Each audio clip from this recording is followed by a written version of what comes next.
Oral questions. Question orale. The Honourable Leader of the Opposition.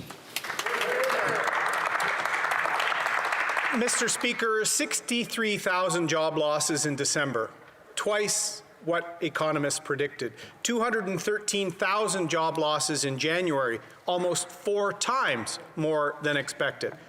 As unemployment lines in Canada keep getting longer, when is this government finally going to deliver a plan to get Canadians back to work in every sector and in every region of this country?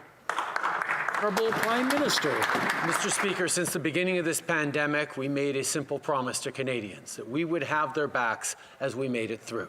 That's exactly why our focus has been on seeing Canadians supported so we can do the things that keep us all safe, like staying home, like closing down businesses temporarily so we can prevent the spread of COVID-19. We know that the best way to restore our economy rapidly is to control the spread of COVID-19. That's what we're focused on, while at the same time we spend millions and billions of dollars to support small businesses and families to help them get through this. Honourable Leader of the Opposition. Mr. Speaker, job creators are tired of waiting for this government to act, so the Canadian Chamber of Commerce announced an advisory group to help businesses manage an economy that is quickly turning against them. They specifically mentioned the lack of a national rapid testing strategy as a major barrier to getting Canadians back to work. Why is the Prime Minister more focused on keeping his job than on the Canadians who've been losing theirs? Honourable Prime Minister. Mr. Speaker, it's interesting to hear the Leader of the Opposition calling for a national strategy on rapid testing when he doesn't want us to have a national strategy on keeping elders safe in long-term care homes. But back to rapid testing, we delivered this fall over millions, close to 19 million rapid tests to provinces and territories and are working with them to get them rolled out. But indeed, we have seen in a number of provinces and territories, they haven't moved forward quickly as we'd like on rapid testing, which is why we're going to keep working with them to protect all Canadians and get our economies rolling again. Honourable Leader of the Opposition. Mr. Speaker, on the weekend, the United Kingdom announced that it had vaccinated 15 million people in 60 days. The United States has vaccinated over 54 million people, including more people every single day last week than Canada has vaccinated so far. And this morning, Chile announced that it had vaccinated 2 million of its citizens. While the world is vaccinating by the millions, this government can only deliver a few thousand. Where is the plan to get vaccines into the arms of Canadians? Honourable Prime Minister. Mr. Speaker, back in November, we announced to Canadians our vaccination plan that would see 6 million vaccinations in the first quarter by the end of March and have everyone vaccinated by September. I can say with over 400,000 vaccines from Pfizer arriving this week, we are very well on track to getting those 6 million vaccinations by the end of March, tens of millions of vaccinations through the spring, and everyone in Canada who wants to get vaccinated by September. Leader of the Opposition. Mr. Speaker, after a major agreement in the delivery of vaccines by Pfizer and Moderna 3 weeks ago, now Health Canada considers that 6 doses per vial, not 5. Can the Prime Minister tell us how many doses we've lost because of his slowness? The Right Honourable Prime Minister. Mr. Speaker, as I just indicated, in November, we announced that we would receive at least 6 million doses of vaccine before the end of March, and that is exactly what we are receiving. We will receive 400,000 this week and millions in the coming weeks, not only to reach our targets for the end of March, but to have tens of millions of vaccines in the spring. And everyone who wants a vaccine in Canada will have one before the end of September this year. Our plan is working, Mr. Speaker. The Honourable Leader of the Opposition. Canada is the 38th country in the world when it comes to vaccine delivery. We don't know if we are really going to get all the promised doses. there is still uncertainty. We will believe it when we see it. When will the Prime Minister be prepared to vaccinate 300,000 Canadians per day? The Right Honourable Prime Minister. Mr. Speaker, we have been extremely rapid in signing contracts with different vaccine producers. We started to deliver vaccines in Canada. We are among the first in the world to do that. We are receiving this week more than 400,000 vaccine doses from Pfizer, millions in the coming weeks to reach our targets by the end of March and to ensure that before the end of the summer, all Canadians will, rather, at the end of the summer, all Canadians will be vaccinated. The Honourable Member for Beloit-Chambly. Thank you, Mr. Speaker. Gary Cobager from Laval University and from the Infectious Disease Center developed a vaccine that was considered successful with potential. It was tested on animals, and he asked the Canadian government for $2 million. He got nothing. It's one more example that is added to the delay with Medicago, and this has occurred in research centers in Quebec. This means that what should have been done was not done in Quebec when it comes to research. Can the Prime Minister tell us if he has set aside Quebec and now it's too late? The Right Honourable Prime Minister. I am very disappointed with the suggestion made by my honourable colleague that politics played any role here whatsoever. We have been very clear from the very beginning that we would base our actions on the recommendations and opinions of experts and scientists when it comes to our vaccination program. We've done everything to invest in science and to find solutions. We have listened to our experts in their recommendations. And with regard to vaccines and investments, and we have worked to ensure that there would be vaccines for everybody. The Honourable Member for Beloit-Chambly. Well, we have to have confidence in science. I can't believe that they would have recommended that Quebec be ignored. We don't know how much we're paying for the vaccines. We don't know when we'll get the vaccines. We don't know if we'll get the vaccines. He talked about 400,000 doses. That's his assurance policy. He bought so many without a guarantee that he hopes to have enough at some point. With now the possible ban that the provinces can buy their own vaccines, are we not at a point where the Prime Minister should publish the full contracts? The Right Honourable Prime Minister. Mr. Speaker, I know that in a previous life, my honourable colleague worked a great deal with contracts, and he knows full well that in many trade contracts, there are confidentiality agreements. We have been transparent with Canadians with regard to the contracts that we did sign. We were transparent with our targets, and we are transparent with the delivery dates, as well as the deliveries this week, which will give us another 400,000 doses from Pfizer. We will continue to demonstrate that our plan is working. We want to vaccinate and will vaccinate more than 3 million Canadians by September, and all by the end of the summer. The Honourable Member for Burnaby South. Thank you, Mr. Speaker. Delays in vaccination will mean that more people will get sick and more people will die. The Liberal government has failed in its vaccination plan. The Prime Minister must show leadership. Will the Prime Minister put all the resources needed to ensure that Canadians can get vaccinated as quickly as possible? The Right Honourable Prime Minister. Yes, Mr. Speaker, that is what we have been doing since the beginning.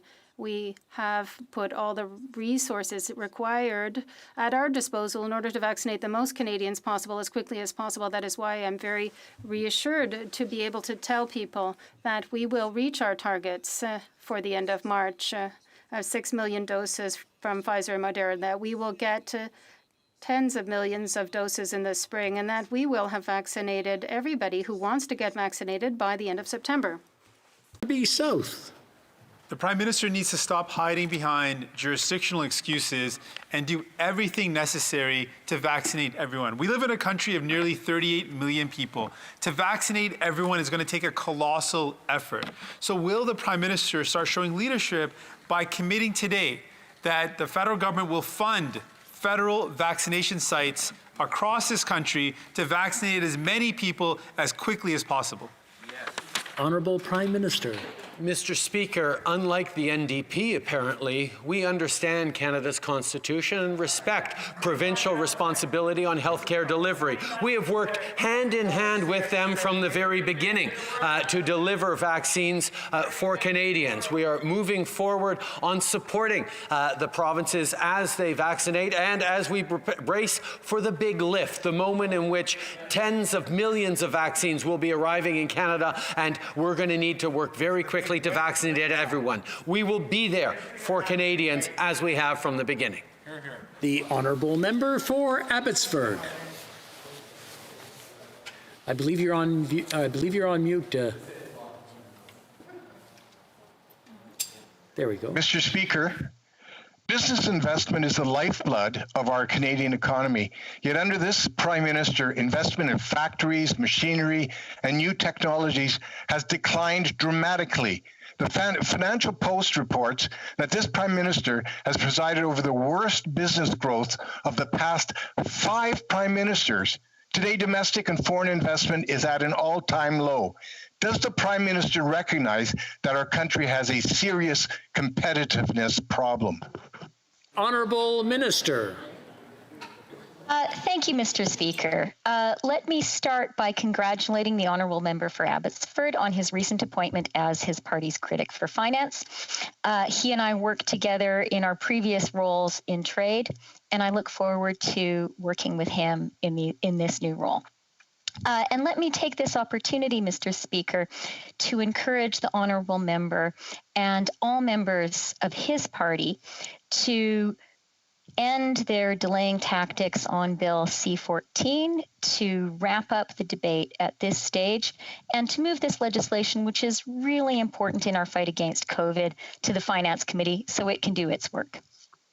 Before going to the next question, I just want to remind all the members who are coming in virtually, the microphone, if it's right in front, it'll make it difficult for the translators because it has that popping sound on the microphone. So for everyone's enjoyment and for the health of the translators, if you can just lower it a touch, about an inch below your mouth or above, and you won't get the popping sound. The Honourable Member for Abbotsford. Well, thank you, Mr. Speaker. The Minister really doesn't have to ask me. The chorus of business leaders have sounded the alarm. Former Bank of Canada Governor David Dodge has said that under this Prime Minister, Canada is, quote, shooting itself in the foot. There's no jobs plan, there's no plan for small businesses, and now no plan to salvage Canada's reputation as a great place to invest. Does the Prime Minister not recognize that his failed policies are chasing away jobs and investment? The Honourable Minister. Thank you, Mr. Speaker, and let me apologize to the translators for that popping sound.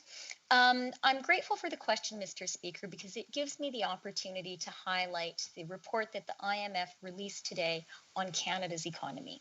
The IMF forecasts that our economy will grow by 4.4% this year, and they found, and I quote, that Canada's strong and well-coordinated actions at the onset of the pandemic provided crucial support to the economy and the functioning of financial markets and helped protect lives and livelihoods. I couldn't agree more, Mr. Speaker. Well, thank you. I just want to remind everyone about 1 inch, not too far down, because then we all have to strain to hear the answer, and we all want to hear the answer. L'honorable député. The Honourable Member for Louis Saint Laurent. Thank you very much, Mr. Speaker. Mr. Speaker, Canadians want to work. Unfortunately, last month was a bad month for Canadian workers. 213,000 workers in Canada have lost their jobs. It's not just a number. We're talking about fathers who've come home and had to tell their families, I've lost my job. Mothers have had to do the same things. Young people who just joined the labor market have just said, no, I didn't work out. They had to turn to unemployment. And the government has been mired in the vaccine crisis. Now it's the same for jobs. What it is doing to help these unemployed workers. Minister. Thank you, Mr. Speaker. I want to say that today we have had a good report from an international group. which believes that the Canadian economy will reach 4.4% growth this year. I agree with my honourable colleague that we must support workers and the unemployed, and we can do it by voting for C14. We must do it. We need to pass this legislation. They need this help. The honourable member for Louis Saint Laurent. Thank you, Mr. Speaker. I know that the Minister of Finance was long the Minister of Foreign Affairs, and she must know that Canada is behind the rest of the world when it comes to the G7.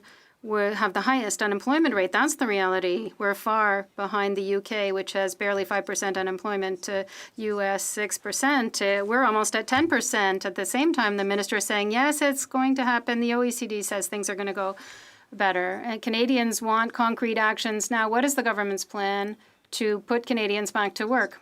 The Honourable Deputy Prime Minister. Mr. Speaker, I must be clear that I was speaking about the International Monetary Fund, which is another international organization,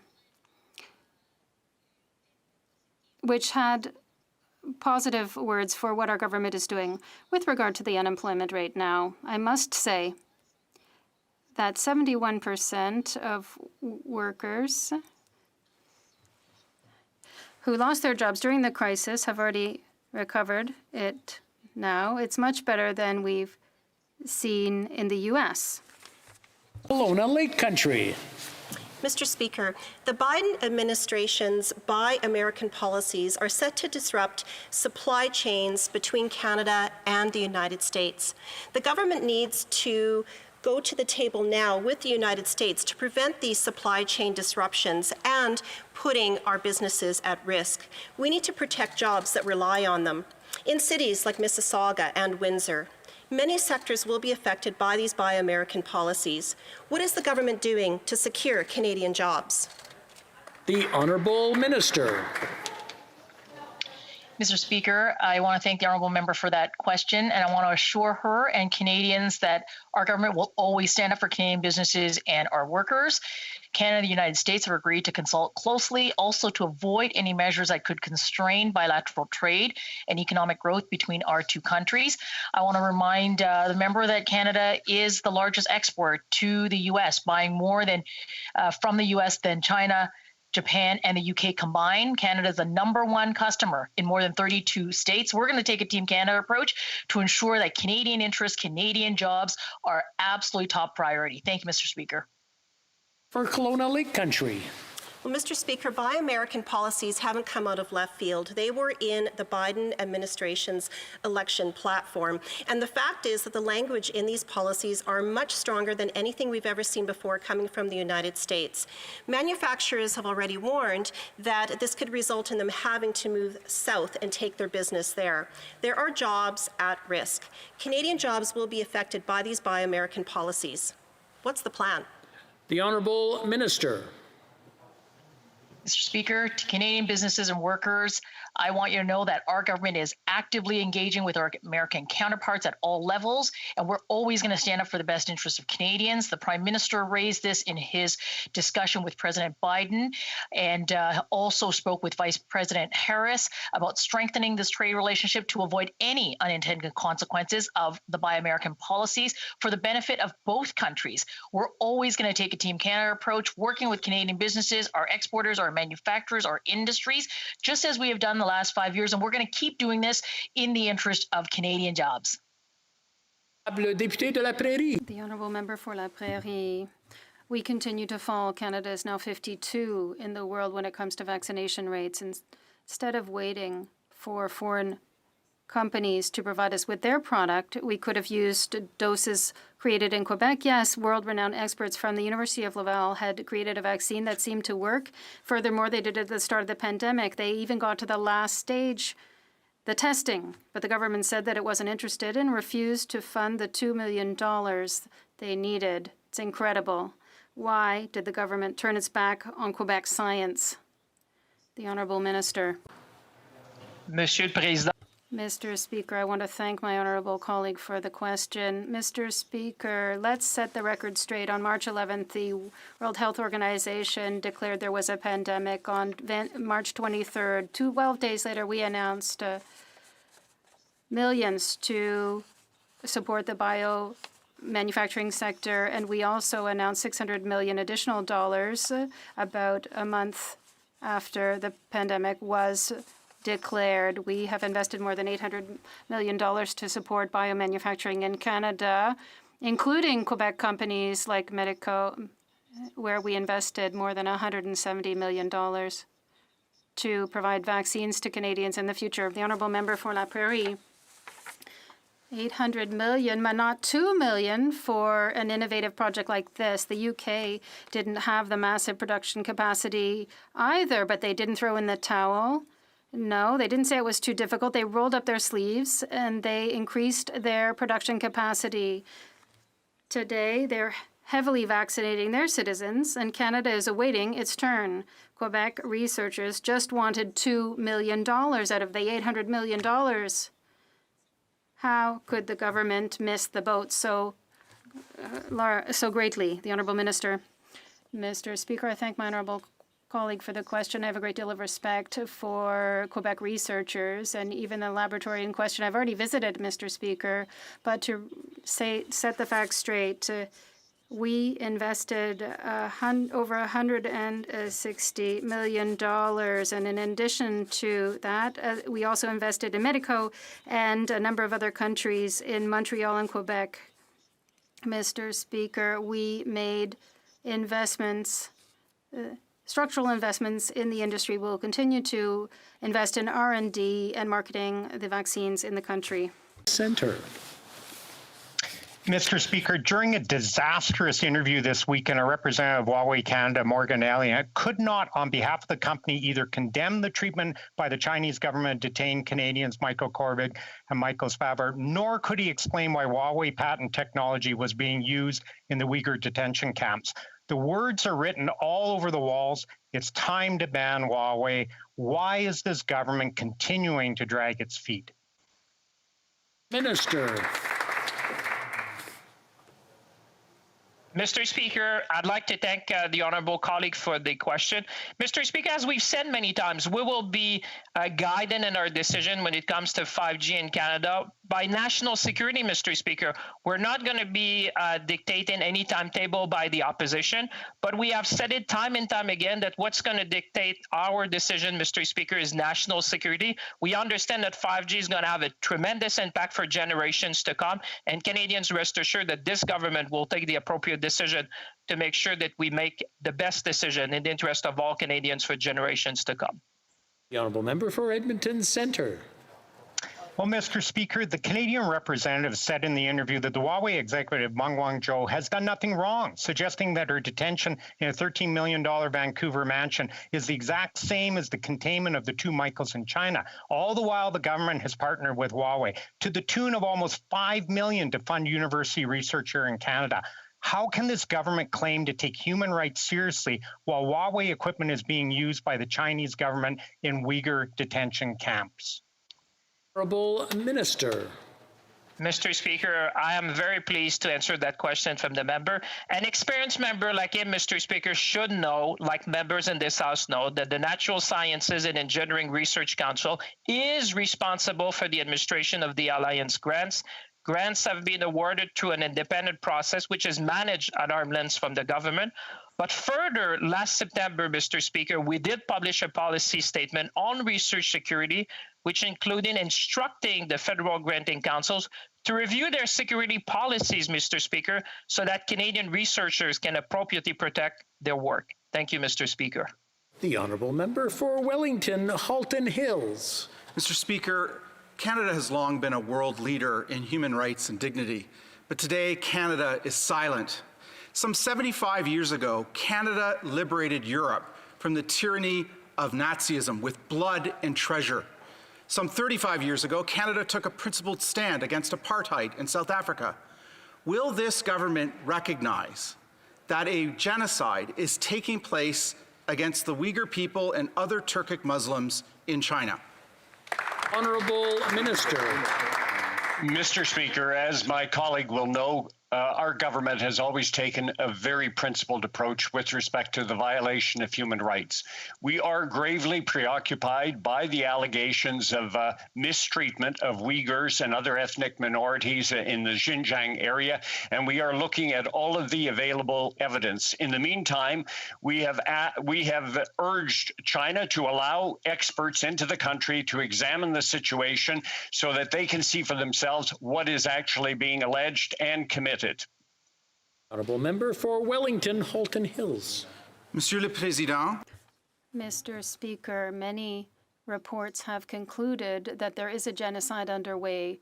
These reports document systematic control of the population, sexual violence, and massive detentions. Will the government maintain its silence, or will it take a clear position and recognize this genocide? Will it ask the CEO to move the Beijing 2022 Olympics? The Honourable Minister. Mr. Speaker, as I indicated in English, our government has always put a lot of importance on the issue of human rights, and we are very concerned by the treatment of Uyghurs and other minorities in China. We demand that China accept experts to come in and examine the situation in the Xinjiang region to see whether or not there is unacceptable treatment and abuses of human rights and of the Uyghur people. Mr. Speaker, as the pandemic continues, we're learning that for many people, the effects of COVID-19 can last over the long term with debilitating symptoms like shortness of breath and chronic fatigue. In some cases, these symptoms are lasting for months and making it impossible for affected Canadians to work. Because of the newness of the disease, government and private insurers are too often getting away with letting these Canadians fall through the cracks. Will the minister commit to extending the EI sickness benefit to 50 weeks and make it retroactive to January when many COVID long haulers' EI sickness benefits expired? Honourable Minister. Mr. Speaker, paid sick leave has been a cornerstone of our public health response to COVID-19, both through the CERB to the Canada Recovery Sickness Benefit and indeed into EI. Our government is committed to extending EI sickness benefits from 15 weeks to 26 weeks, and we stand firm and committed to doing just that. Thank you. Honourable Member for Churchill, Kiwatnook-Askey. Mr. Speaker, Tataskwiak Cree Nation has been forced to not only sue this government over their failure to provide clean drinking water, but to take their complaint to the UN. A spokesperson for the Minister of Indigenous Services said that the water in TCN continues to meet approved guidelines. Guidelines? The water is making people sick. Meanwhile, chiefs are expressing fear of reprisals if they stand up to this government. TCN is standing up, and they have my support and the support of Northern Manitoba. Enough with the excuses. When will the government act to fix the problem? The Honourable Minister. Well, thank you, Mr. Speaker. Let me say first off that we absolutely respect the rights of Indigenous groups, including the Tataskwiak Cree Nation, to seek intervention of the courts, and we absolutely must respect that process. Our government continues to support the Tataskwiak in the repairs and upgrades to their water system, as the water quality does indeed continue to meet approved guidelines. I would point out that since 2016, Indigenous Services Canada has provided over $23.5 million towards water and wastewater upgrades, which has provided a new lagoon, lift station, distribution lines, and repairs and upgrades to the water treatment plant, as well as a detailed source of water study. But we will continue to engage with the community and get to the root of this problem. Honourable Member for Markham-Stouffville. Mr. Speaker, York Region, particularly Markham, Richmond Hill and Vaughan, and the City of Toronto continue to grow each year. That means more cars on the road, more time spent getting around our region, and more pollution in the air each day. Can the Minister update Hey, Nigel, the House it's Randy. How you doing? on our commitment to fund major transit projects and our plans to establish a permanent public transit fund? The Honourable Minister. Mr. Speaker, I'd like to thank the member for Markham Stouffville for her commitment to public transit. I understand the pain of sitting in a traffic jam on the Don Valley Parkway. It wastes people's time while polluting our air. Last week, our government announced $15 billion in new funding for public transit, as well as $3 billion ongoing permanent public transit money to support major projects like subways, zero-emission buses, and bike paths. This is about public transit that will help Canadians get around in faster, cleaner, and more affordable ways. The honourable member for Calgary Nose Hill. Mr. Speaker, countries around the world are ramping up their vaccination pace because of the spread of the UK and South African variants. These variants are highly contagious, and modeling, it's very concerning to see what it could do. We've seen the results of what the UK variant did in a long-term care facility in Barrie, and the South African variant has been discovered in other places in the country. Is the Prime Minister concerned that our slow pace of vaccinations in Canada has left Canadians vulnerable to a potentially larger third wave due to the variant? And if so, what's he doing about it? Honourable Minister. Well, thank you, Mr. Speaker. And we share the member opposite's concern about the effect of variants getting hold in any Canadian community. And that's why we've worked so diligently with provinces and territories to support them in all of their efforts to contain the virus, including sending in additional support to particular settings like the one that she mentioned with Canadian Red Cross to help ensure that we are doing a thorough job containing those viruses. Mr. Speaker, this government will stop at nothing to protect Canadians and to support provinces and territories in their essential work. The honourable member for Calgary Nose Hill. Well, Mr. Speaker, the best way to protect Canadians against the variant is with a vaccine that we don't have right now.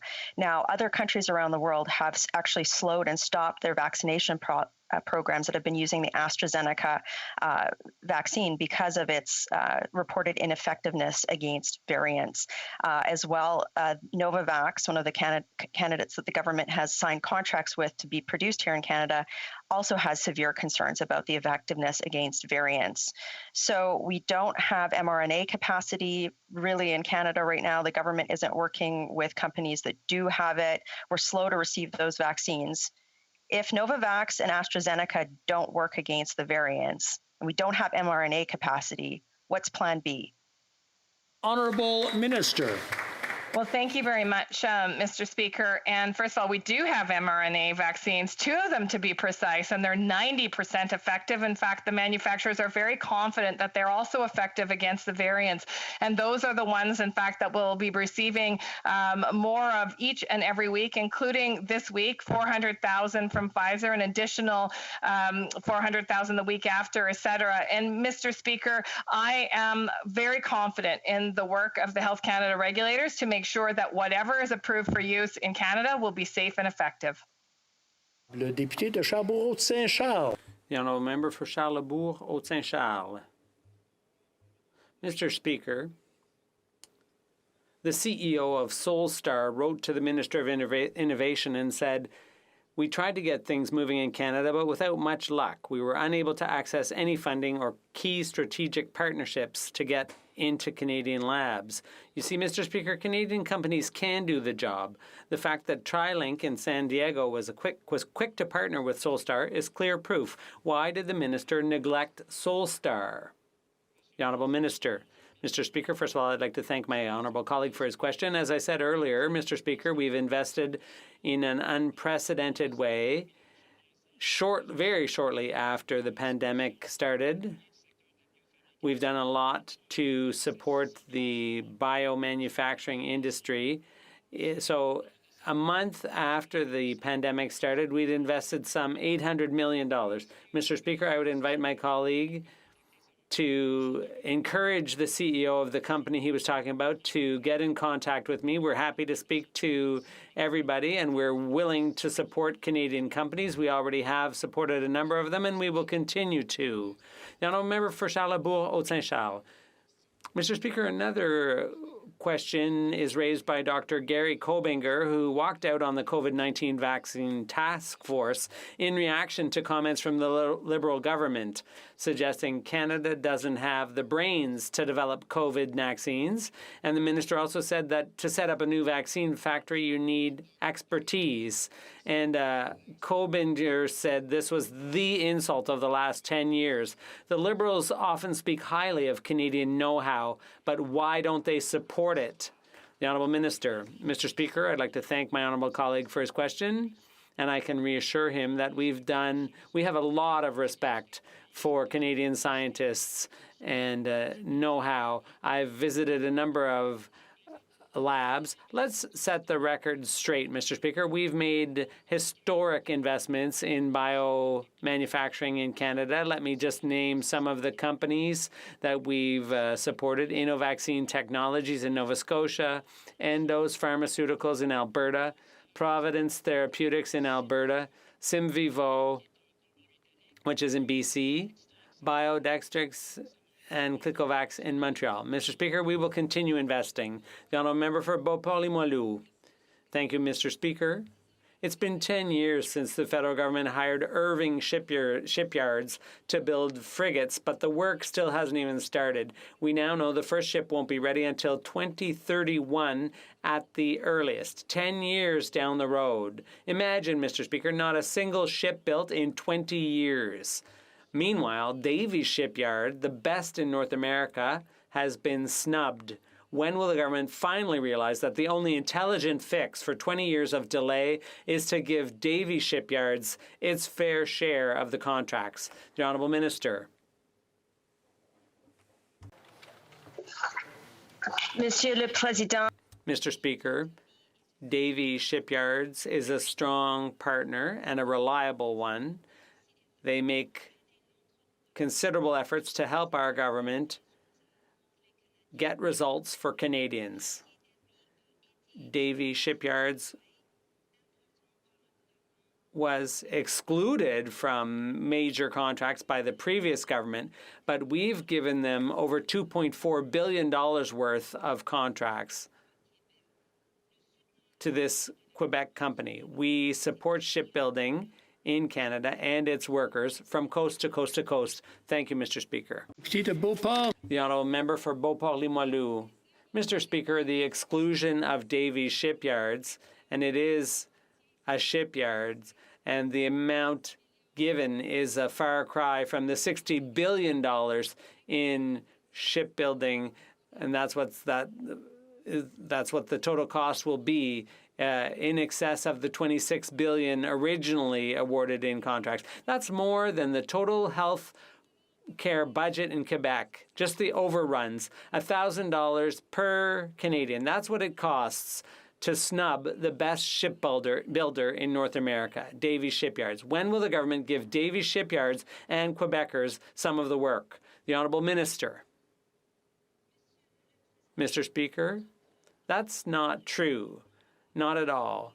This government has awarded contracts worth $838 million to Davie Shipyard for the acquisition of 3 commercial icebreakers. The first ship began operating in December 2018, and the conversion work for the Jean Goodmill is moving ahead well, and the first frigate for the Canadian Navy arrived at Davie Shipyard for repairs and maintenance. At Carson Warner. Canada had a clear pandemic guidebook pre-COVID, which this Liberal government completely ignored at the peril of Canadians and Canada. Canadians need the Liberals to share the data used to support their public policy decisions, data that is being intentionally hidden or not available because they failed to collect it. The federal government is failing in everything from travel screening and rapid testing to vaccine procurement, vaccine rollout, and lockdowns, all of which continue to plague our country's ability to recover. Where is the data, and what is the plan for recovery? Or would the Liberals prefer Canada remain in a perpetual pandemic? Honourable Minister. Well, thank you, Mr. Speaker. And every step of the way, our response has been guided by science and evidence. We're so proud of our hardworking public servants, researchers, scientists, and public health professionals that have helped Canada in its response. I will also point him to the canada.ca/coronavirus website, where all of the data that we are collecting is available. In fact, many researchers around the country use that data to provide additional analysis, for which we are also grateful. The honourable member for Oshawa. Mr. Speaker, an Oshawa constituent is a nurse working for the federal government servicing Indigenous communities. However, due to logistical complications between the federal and provincial governments, this nurse has been unable to be vaccinated, thus putting the vulnerable communities that they are servicing at risk. Considering that this government has been vaccinating critical federal employees like our armed forces, why won't they also vaccinate critical federal healthcare employees serving vulnerable and remote communities? Honourable Minister. Well, thank you, Mr. Speaker. And again, I will say that we are lucky in Canada to have the National Advisory Committee on Immunization, which has provided expert advice about how to roll out the variety of vaccines that Canada has received and will receive. This advice reflects the best scientists who work for the NACI team and provide that advice to the Government of Canada, and also allows for the provinces and territories to build their vaccine strategies built on NACI's advice. The approach is based on saving lives first and then protecting people that are working close to folks that are at risk of contracting COVID.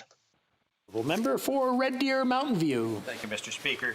This Liberal government's total failure to deal with this pandemic is having devastating impact in my riding of Red Deer Mountain View. This government simply can't get anything right. We're 6 months behind many other countries in the world when it comes to procurement and to vaccine distribution. Canada now ranks 38th in the world for vaccinations per capita. Rather than fix the problems, the Liberal government is distracting from them and continues to fail Canadians with chaotic and disorganized vaccination programs. When will the Liberal government realize there is no policy substitute for a transparent vaccine strategy? Honourable Minister. Well, thank you, Mr. Speaker. In every step of the way, we've been transparent with Canadians, including by giving regular updates in the press on a regular basis from a variety of officials and elected officials, by working clearly and transparently with provinces and territories so that they can plan the vaccine rollout. And we'll continue that approach, Mr. Speaker, because Canadians expect no less. Oops, one moment. The honourable member for Glengarry Prescott Russell. Mr. Speaker, our government is committed to protecting and supporting our supply-managed producers. Evidence of this can be found in our recently signed transitional free trade agreement with the UK, which makes no concessions on supply management. Last week, the Prime Minister, several ministers, members, and I met with dairy, poultry, and egg producers to discuss the future of supply-managed agriculture. Can the Minister of Agriculture and Agri-Food provide this House with an update on compensation under supply management? The Honourable Minister. Thank you, Mr. Speaker. We announced an accelerated schedule for the payment of compensation to dairy producers as a result of the free trade agreements with the European Union and the Trans-Pacific Zone. The $1.75 billion envelope will therefore be paid out over a 4-year period. We sent a letter to all dairy producers indicating how they can access the second compensation payment. Our government is committed not only to protecting supply management, but also to no longer giving up market share under future negotiations. Role as critic for rural economic development. Rural businesses are critically important for Canada's future. That's why I was disappointed to read the Liberal Rural Economic Strategy, which completely leaves out our critical hunting and angling sectors. Hunting and angling contributes over $1 billion in annual GDP to Canada. So why are the Liberals ignoring our hunting and angling sectors? The Honourable Minister. Mr. Speaker, I'd like to congratulate my colleague on his new role, and I look forward to working with him to ensure that every rural community is part of Canada's recovery and indeed leading it. He referred to our economic development strategy for rural Canada, the first of its kind, Mr. Speaker, focused on 3 pillars: people, places, and partnerships. That includes everybody, including service groups, including hunters and anglers, including businesses, including the charitable sector, and especially in the post-pandemic Canada. Mr. Speaker, we cannot afford to leave anyone behind, and we intend to ensure everyone's connected to high-speed internet. Honourable Member for Kenora. Mr. Speaker, tourism operators in northwestern Ontario rely primarily on American clients to keep their business running. Given that we are well into February, they need to know now if they will have international visitors this summer or if they will lose another season. Some level of certainty from this government, one way or another, is crucial for these businesses to plan ahead. So when will tourism operators know if fully vaccinated foreign nationals will be exempt from travel restrictions or not? Minister. Thank you, Mr. Speaker. Thank you to my colleague for his important question. I had the chance to have many discussions with tourism operators in Northern Ontario, along with many of my colleagues. And obviously, we know they're going through difficult times, but we've been there for them since the beginning of the pandemic. We've invested $10 billion through the wage subsidy, through the regional development agencies, through also the support to fixed costs. And recently, we even launched the highly impacted sector support. And so, of course, it will be a pleasure to work with my colleague to make sure that these tourism operators have access to this very particular new support. Thank you. The Honourable Member for Portneuf-Jacques-Cartier. Thank you, Mr. Speaker. The Commercial Rental Assistance Program is there to help our entrepreneurs who are paying dearly for this pandemic. There's a young entrepreneur in my riding who's a property owner and has paid taxes for over 10 years. In the spring, he got the subsidy, but since September, this tenant has been cut off. Do you know why? Because it's not arm's length. Can the Finance Minister correct this absurdity and support all entrepreneurs, including honest young Canadian entrepreneurs? The Honourable Minister. Thank you for the question, Mr. Speaker. I agree with my colleague that the Rent Assistance Program is a very important program to support our Canadian businesses as part of our fight against the pandemic.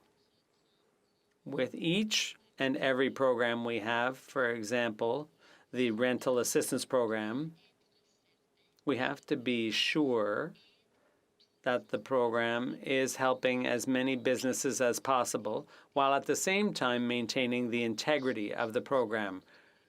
We're still trying to strike the right balance, and we will try to help all businesses who should be entitled and have needs under this program. The Honourable Member for Ottawa South. Mr. Speaker, since the beginning of the pandemic, our government has provided financial support to millions of Canadians, helping them put food on the table and keep a roof over their heads. But the crisis is still having serious consequences for many Canadians. Giving them more time and flexibility to pay off the interest on their tax debt is a necessity. Can the Minister of National Revenue update us on recent announcements in this regard? The Honourable Minister.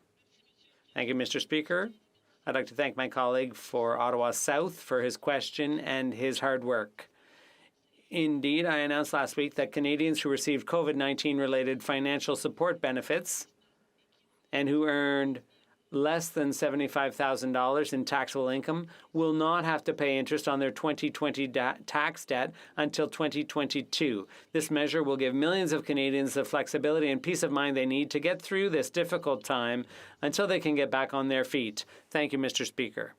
The Honourable Member for Windsor West. New land border testing requirements and possible testing for essential travelers is causing confusion and concern amongst Canadians. In my city of Windsor, which accounts for 40% of trade between our countries, thousands of essential workers cross daily to work in healthcare, the supply chain, and transport.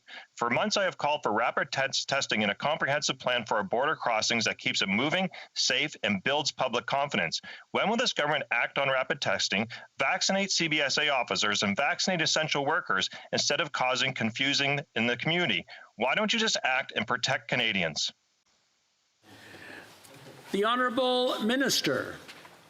Mr. Speaker, every step of the way, that's exactly what we've been doing, acting with provinces and territories to protect Canadians. In regards to the member's question about rapid testing, we agree it's a very important tool. And as the member may realize, we've shipped over 21.6 million rapid tests to provinces and territories, 6.7 million to Quebec, 4.1 million to Quebec, 6.7 million to Ontario, 2.3 to Alberta, and Mr. Speaker, even more to other provinces and territories. We will continue to ensure that provinces and territories have the tools that they need, as well as the guidance to use it. The Honourable Member for Nanaimo, Ladysmith. Thank you, Mr. Speaker. Uncoordinated provincial and territorial responses to COVID-19 have failed to halt the spread of the virus in Canada. Small and medium-sized businesses are struggling to survive. Millions of Canadians are experiencing financial hardship. Mental health challenges, drug overdoses, and domestic violence have increased. Will the government work with the provinces and territories to create an intergovernmental COVID task force to coordinate a national response to the pandemic so Canada can get to zero and end the lockdowns? The Honourable Minister.